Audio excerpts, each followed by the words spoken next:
This episode is sponsored by Incogni. Listen, guys, I don't know about you, but I get real tired of managing the spam and cold outreach to my contact info. Those annoying emails, phone calls from unknown numbers, wasting our time and valuable attention. Not to mention the bad stuff from data breaches, which are rising every year. To top it off, data brokers out there harvest our information and sell it to people who intend to spam you and scam you. So what do we do about it? Well, I use Incogni. I signed up to use the platform, and within 30 minutes, hundreds of requests have been sent and completed, removing my data from the public view. Incogni tracks down and removes your personal data from online directories, people search sites, and commercial databases. The process is fully automated for the hundreds of known data brokers who sell our data without consent. Got a site that they don't auto-hit? No problem. There's a custom removal feature to take down almost everything that is exposed online. So take it from me and take back your personal data with Incogni. Go to incogni.com/codestory and use code CODESTORY at checkout to get 60% off annual plans. You can also find the link in the episode description. That's incogni.com/codestory, because they can't harm you if they can't find you. I was able to build out the template of what a video-based developer support platform could look like. And I wanted to prove it to investors, right? I wanted to show that 400 or 500 users with high sentiment scores were a proof of concept. I went to a instructional design company and paid them quite a bit of money to build 3 courses. And they came back with highly animated, sort of robotic voiceover videos. And I showed it to a couple of potential partners, people that would buy this from us eventually. And one of them said, "Where'd the money go?" I'm Jake Ward. I'm the co-founder and CEO of Data Protocol. This is Code Story, a podcast bringing you interviews with tech visionaries. Spent 6 months moonlighting. There's nothing on the back end. Who share what it takes to change an industry. I don't exactly know what to took do next. many goes to get right. Who built the teams that have their back. Company is its people. The teams help each other achieve. I was proud of our team. Keeping scalability top of mind. All that infrastructure was Yes, we've been fighting it as we grow. total waste of time. The stories you don't read in the headlines. It's not an easy thing to achieve, mind Took it you. off the shelf and dusted it off and tried it again. To ride the ups and downs of the startup life. You need to really It's want it. not just about technology. All this and more on Code Story. I'm your host, Noah Laupart, and today how Jake Ward built a way for you to reach and engage your most important audience, the developers. This episode is sponsored by NordProtect. In a world where data breaches are on the rise and identity theft is becoming more common, you have to take steps to protect yourself. NordProtect offers you everything you need to keep your identity safe, all in one easy place. It's built to help you safeguard your identity with advanced automation that works 24/7 on your behalf. Things like dark web monitoring, credit monitoring, security alerts, and more. And if the worst should occur, the platform walks alongside you for identity restoration. NordProtect plans come with financial coverage across a wide range of threats, from identity theft to online fraud and scams, so you are covered when it matters most. Get an exclusive 5% discount on NordProtect plans. Go to nordprotect.com/codestory and use the code CODESTORY at checkout. You can also find the link in the episode notes. That's nordprotect.com/codestory. Jake Ward was originally from a small town in Maine and claims to be running away from the snow by living in South Carolina now. He worked in politics for a while in the House and the Senate and public affairs before starting the Application Developers Alliance. This spurred on the next chapter of his life. Outside of tech, he has 3 kids and enjoys golf. He loves to cook and spend time with his children, playing basketball or exploring life sciences. He also mentioned that every 5 years he tends to buy another house, have another kid, and start another business. Jake figured out that 85% of developers want their content through video, over documentation or other means of infocomms. He believes that developers are building the world around us, and as such, the world is underperforming in how those people are supported. He decided to change this and set out to build docs and guidance learnings into one video content platform. This is the creation story of Data Protocol. Data Protocol is a platform that enables companies to better support their software developer partners and internal workforce. What we have ostensibly done is take all of the work, all of the creativity, all of the expertise of developer advocates and evangelists and even chief learning officers and put it into an on-demand platform. We took the learnings of DevDocs and API guidance and the information that is frequently shared with external partners and internal workforce and put it on video.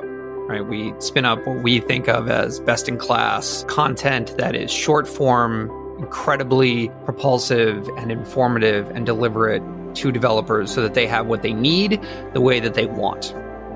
85% of software developers working today say that they would prefer to get information through video than through traditional dev docs or blog posts. The vast majority of developer relations, developer advocacy teams struggle to connect and support their developer partners, to say nothing of the fact of recruiting and supporting new developer partners. And so we're trying to fill that void. The reality of the world that we live in is that there are many B2D companies, those business to developer companies that rely on a growing community, a growing user base. They are overmatched, right? They don't have nearly the firepower they need to deliver the information that developers need to build cool stuff safely, and to reduce the friction and the breakage that exists without those answers. The reason that we built this sort of lies in the heart of everything that I just laid out, is that I believe developers are building the digital world around us and that we should go give them a hand. That we are underperforming in the way that we support the people that are building the future. And it's just a matter of empathy and effort to deliver that information in a way that it is more usable, more measurable, and more scalable. Let's dive into the MVP. So tell me about that first version of Data Protocol, that very first product you built. How long did it take to build, and what sort of tools were you using to bring it to life? The first version was a disaster. It was terrible. I spent 2 years, after I left the Application Developers Alliance, I spent a little less than 2 years hosting workshops for software developers around the world. Did a couple in Paris, some in London, a few here in the States, Singapore, India, South America, because I wanted to know what developers as a global workforce were missing. I had a hunch, but where are we falling short of reaching and supporting this workforce, which at the time was 24, 25 million people, is now closer to 31 million. That's a lot of people that we are failing to live up to their expectations. And so I met with probably 2,000, a little less than 2,000 over the course of 19, 20 months. And what they said universally is, I want to build cool things. I want to go fast. I don't want my stuff to break. I'm not looking to get in trouble. Tell me what you need me to do and I'll do it.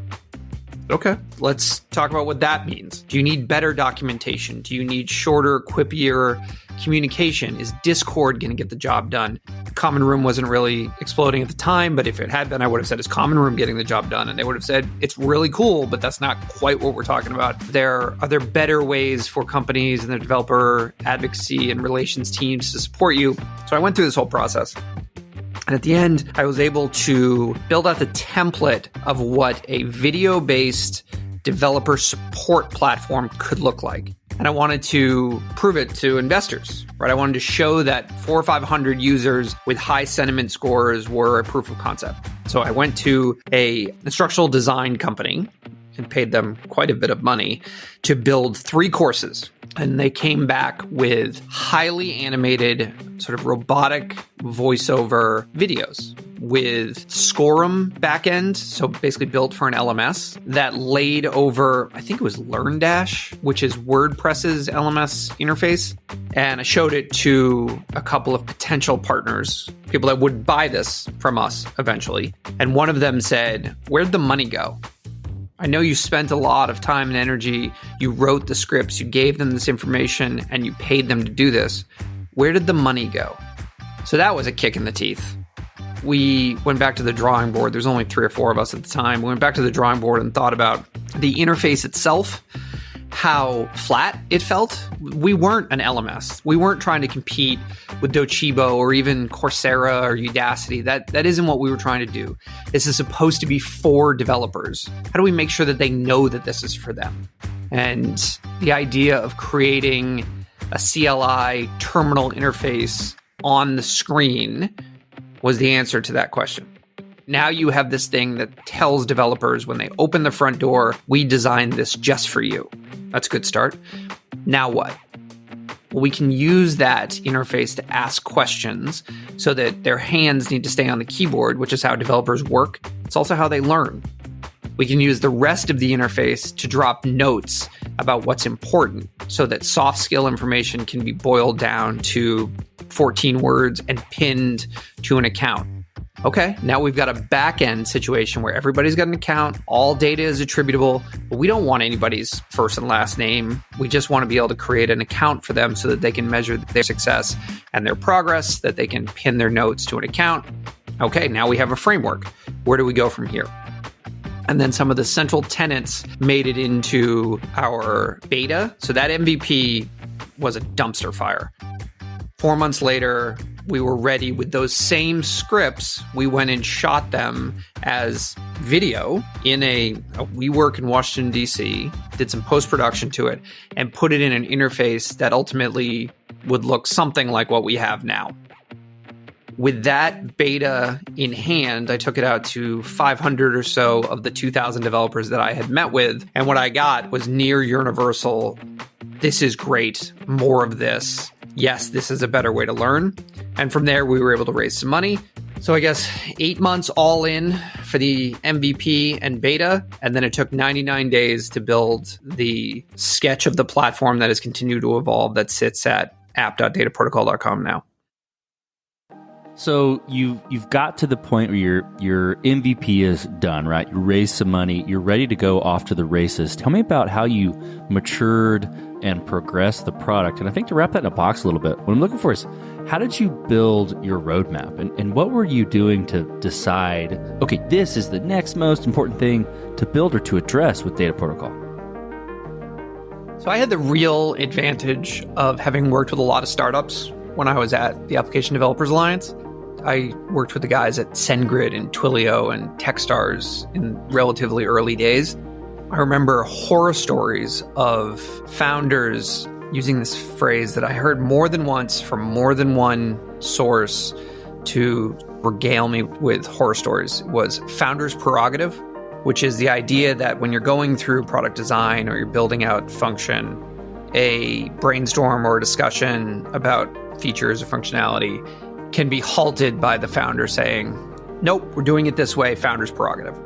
And that really stifled innovation. It also slowed down the very necessary milestone, which is that the founder stops doing the majority of the talking and that eventually the product isn't theirs anymore. The faster you can get there, the more successful, the more likely you are to be successful, because it's a 1 in a million chance that you had a great idea that can survive the market, that doesn't need to be adjusted, that your intuition is going to be right at every turn. And it's even less likely you will have the exact answer to adjust when you meet those forces of resistance. The CLI was my idea. The interface itself was my idea, and my commitment to the idea, the commitment to the sort of fundamental principle that developers want to do better. They want the information. They will do this if given an opportunity. You don't have to force them. You don't have to beat them over the head and shoulders. You don't have to bribe them. You just have to make it available. Those are the things that I brought to the table. And then I had an incredible string of luck where the product team knew exactly what to build and then what to tell me I was wrong about. And then the content team grew really quickly. My head of content and my head of products have been here basically since the beginning. I don't know that we would have made it out of the first 6 months without either of them. we're doing two things at once, right? We're building software, which is incredibly hard. And then we're building what I think is the best thing on the internet for developers in terms of video and content and dev docs and interactive resources, which is incredibly hard all by itself. And to make those two things talk to each other for companies like Meta and Intel and VMware and Google, that's walking the tightrope without a net. And we got really lucky to find them. And I was smart enough to know I didn't have all the answers, and in many cases didn't have any of them. But the one principle that I would come back to over and over again is, what do developers want? What do they want? Not what do they think they need, what do they actually want? We're going to change the way that they engage with the information that they need so that it's so easy they can't avoid it. They don't want to do anything other than consume it, process it, apply it, and move on. So you've mentioned team a few times. Tell me about how you went about building that team. What did you look for in those people to indicate that they were the winning horses to join you? I would be lying if I said those dots connected moving forward. They always connect backwards. The reality is that in Charleston, South Carolina, there's not an overabundance of options in terms of world-class content development, world-class product development. You'd be incredibly fortunate to find a junior version of either of those things. Chris Neary, who runs my product team, fell into our lap and was part of the team that built the original platform and then came over after a while to run it from the inside. And Kimber Bogan, who I stole from Amazon in our early days, is an instructional designer who has the eye of a photographer, because she is, and the mind of an engineer, because she is. And those two things are hard to replicate if you went looking for them. Right? If you wrote on the job description, I need an artist with an engineer's mind or an engineer with an artist's eye, you wouldn't get anybody. And we happen to find both. The real key is they've got to work together. They need to be able to be partnered at the hip and make decisions about the platform and the content and the build out and the schedule. And like I said, software is hard, and building content at scale for as low a price as possible is really hard. And they've got to do both together. So they have to have each other's backs.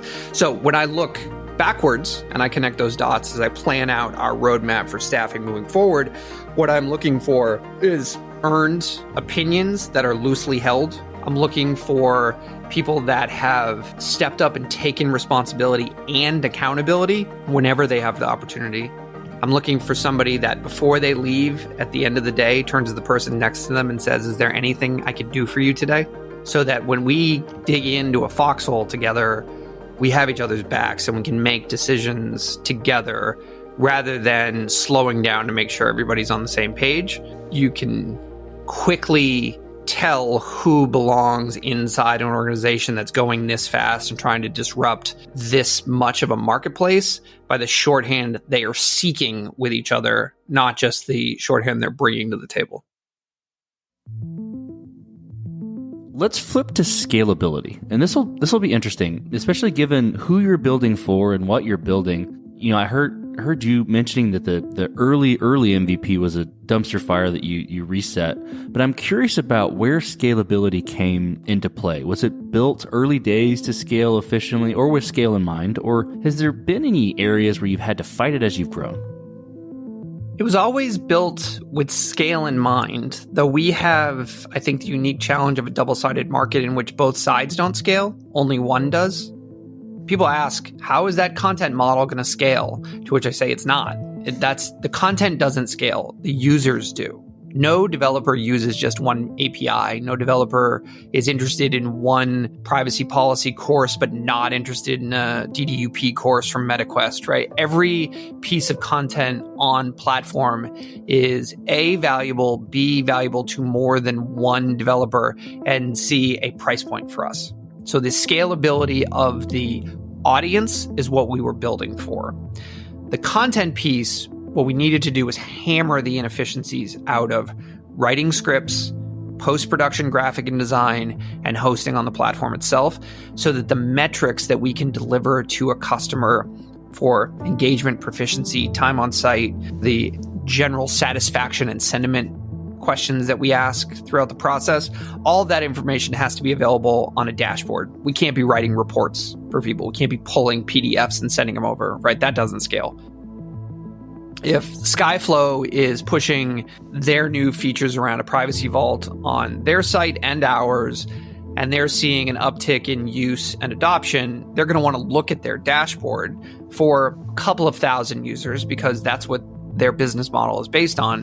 Whereas Meta Platform, which has 400,000 users, wants to take a look at a blip or a user spike based on news or a blog post that they put out. We need to be able to service them as well. That scalability has to be cooked in from the beginning. And I think we did a nice job from early days. We've only been live with paid content in the market for 20 months, not even 20 months.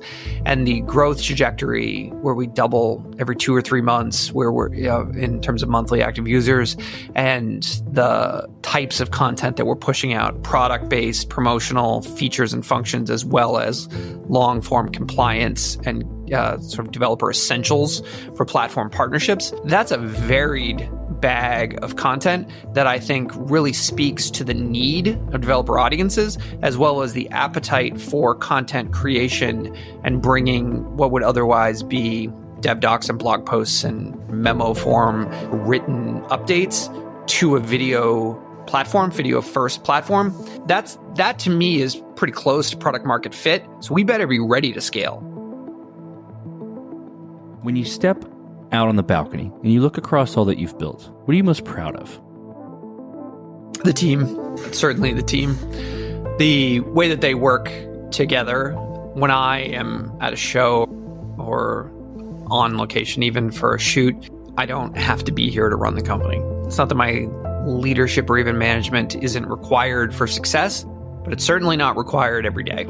People are working for the person sitting next to them, but they're also working for themselves. I tell my team all the time that my dream is their work, but I want their dream to be my job. That this thing, if we do it well, can be the last job you ever have or the last job you ever needed to apply for. And if we are doing this for the right reasons and we do it together and we keep our heads about us, this could get really interesting. Our first partners, our first customers, I think, validated the why and that we had a pretty good approach.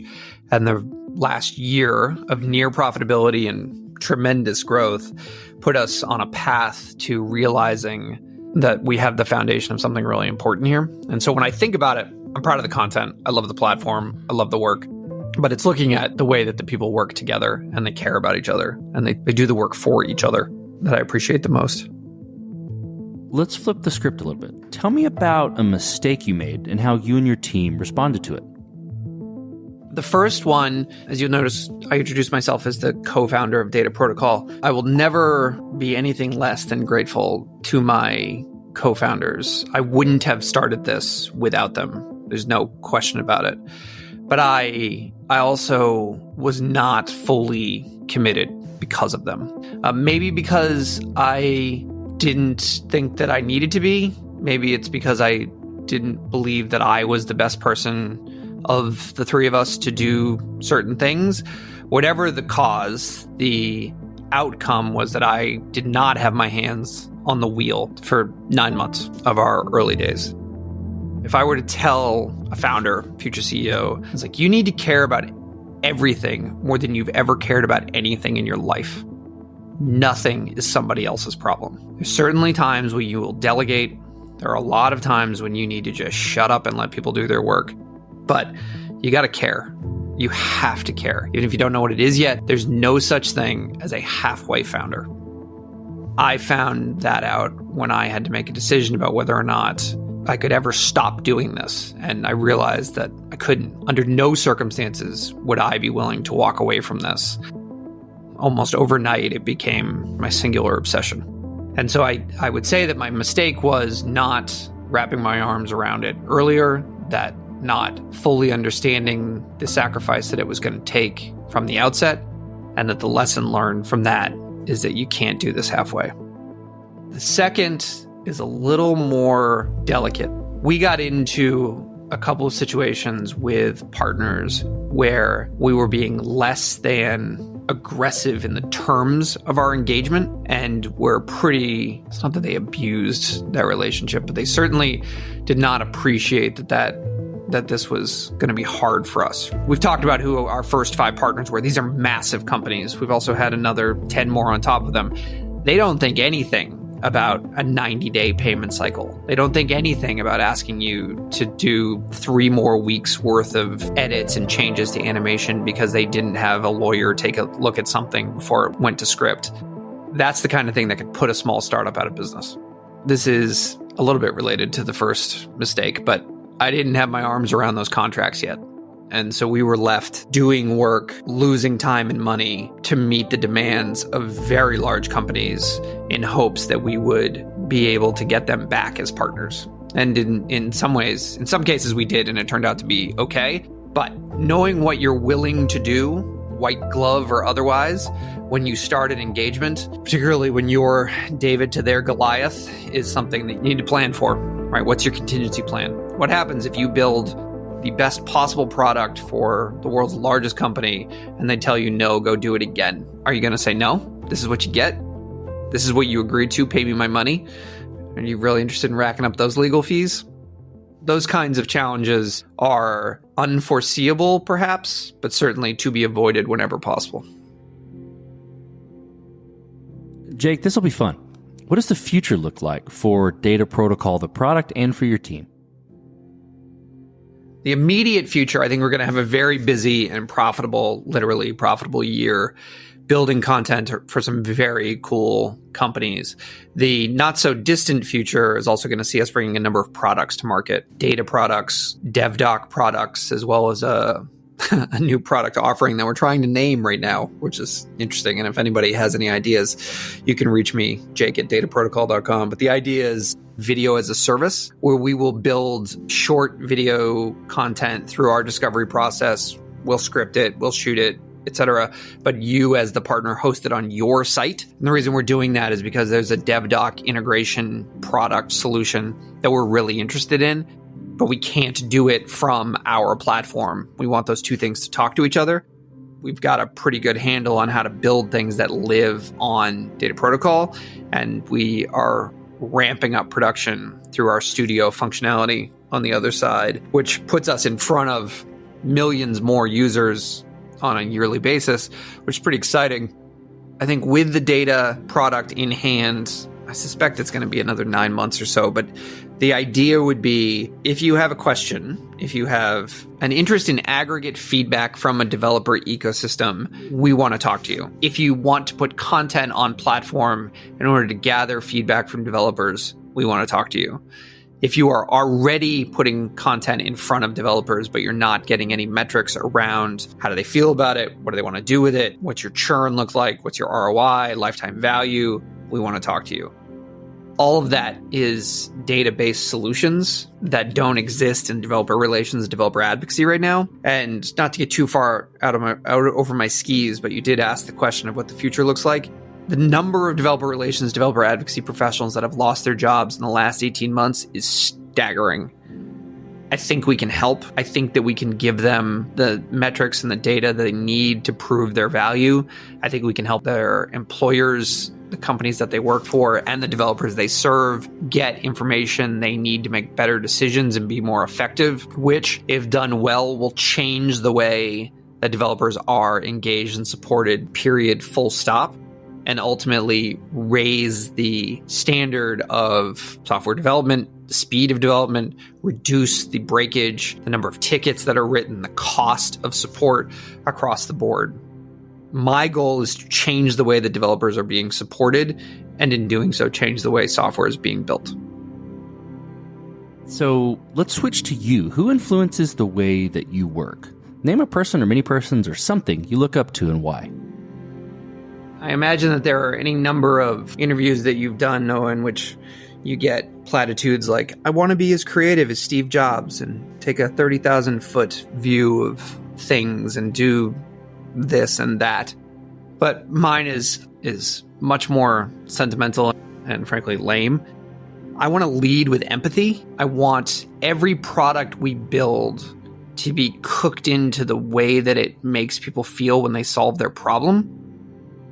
And my mother, who was a nurse for 50 years, is the backbone of that desire to be empathetic. I'm not sure that I am naturally an empathetic person. I'm sympathetic, but not particularly empathetic often. And I strive for that. Right? I see it as a goal, and we put it on the wall and we push toward it. And so I pretty frequently come back to the idea of what is the problem and how do I solve it? How do I move toward this thing that can deliver a better outcome, that can make this person's life a little better, or their work a little easier, or give them another way forward? Another is a guy named Roger Chandler, who's a longtime vice president at Intel and who was the chairman of my board of directors when I was at the Alliance. And he's been an incredible mentor to me for a long time. He taught me the principles of design thinking from the IDEO school of thought of a problem clearly defined is nearly solved. And that's the format I use to run the workshops with the developers, that the outcome of which was data protocol. It's also the way that we take problems apart here is, okay, but what's the problem? And that's not the problem. What's the problem? What problem are you trying to solve? Not the outcome, the problem. And that philosophy imbued with the empathy, or the skew towards empathy, I think drives a lot of our philosophy around here. It certainly drives a lot of my activity. And those are two of the biggest influences on the way that I work and the tools that I've tried to put in place to do my work. After that, I just get out of the way and let Chris and Kimber do their thing. We talked about a mistake earlier, but this is a little different spin. If you could go back to the beginning, what would you do different? Or where would you take a different approach? It doesn't have to be something that didn't work. Maybe it even worked well, but perhaps you'd tweak it a little bit. I spent some time battling with the idea of raising money in the Valley or not. I have a lot of relationships in Silicon Valley and San Francisco and the investment community because what I used to do for a living. I had this idea. I had the backing of a couple major companies already. I knew what I wanted to build. I knew the product I was going to try to build. And I was 41 years old. Like I was already more seasoned than the vast majority of Stanford dropouts bringing pitch decks to VC meetings. But if I'd done that, how much pressure would be applied and what would be the guidance, right? If I raised $10 million, they would say, give the product away for free, go as fast as you can, build an audience, then go raise another 25, raise another 50. I often think about that, not as that would have been interesting, but in what would you have done if money weren't an issue? I was very happy. I am very happy to have raised money here in Charleston from a long-term capital partner that gives us what we need, including a tremendous amount of strategic guidance. But the thing they said to me in early days is don't make decisions scared. Make decisions with sky's the limit, but understanding that that making choices is a virtue. And as a result, we've been able to run incredibly lean, which means that we're not making bad decisions. We're not incurring opportunity costs by swinging and missing at 4 different things. We have to choose which one of those 4 we're going to move forward with. I do wonder, though, in the other simulation, where are we if I raised 10 million in 18 months, we've got 65,000 users on platform and we're giving away content for free? Does it go faster or slower? I don't know. Would we be out of business by now? I don't know. But what I do know is that the innovation cycle would have slowed down dramatically because we wouldn't have had to make choices. Okay, last question, Jake. So you're getting on a plane and you're sitting next to a young entrepreneur who's built the next big thing. They're jazzed about it. They can't wait to show it off to the world and can't wait to show it off to you right there on the plane. What advice do you give that person, having gone down this road a bit several times? The first thing that I would ask is, would you tear it all down and start over again? Would you hit Command A, delete on this thing and start all over again? Because if you wouldn't, you're not ready to do this. I'm a strong believer that you have to have a full mastery of a product and a problem and your audience in order to be successful. And if you aren't in search of that, if you aren't willing to grind through it and start over at the beginning every single day, you're going to quit. at some point. The other thing I would ask is, how many people have you hired or how many people are on your team that are smarter than you? I might ask, or I might give the advice that if you're doing half of the talking in meetings, you're in trouble. And I would certainly ask, why are you solving this problem? What is the thing that drove you to want to solve this problem? I think that the number of people that have set out to solve a problem they've experienced themselves that have been successful can probably be counted on one hand. But the number of people that have set out to solve a problem that they are adjacent to, that's where the good stuff happens. Because you've got enough objectivity to solve it, to be dispassionate enough to make good decisions, but you're close enough to it to have perspective. And I think where you start says a lot about where you're going to finish. And trying to solve a problem so that you can sell your company, it's not a great idea. Trying to solve a problem because you think you can, that's a good start. Are you uniquely qualified to solve it? Now we're getting somewhere. Is it a time and a place situation? Is it aggregate knowledge and life experience? Do you have the right tools? Do you have the right people? That's what makes a successful company. It's never the idea. It's never the idea, because there's simply not a premium on the quality of the idea. There's too many smart people in the world having similar ideas. Everything's about execution. Man, I love all those questions and I love all those pieces of advice. Well, Jake, thank you for being on the show today, and thank you for telling the creation story of Data Protocol. It's my pleasure, Noah. Thanks for having me. And this concludes another chapter of Code Story.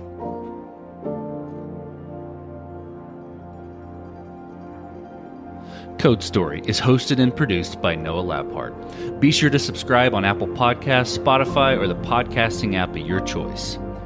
And when you get a chance, leave us a review. Both things help us out tremendously. And thanks again for listening.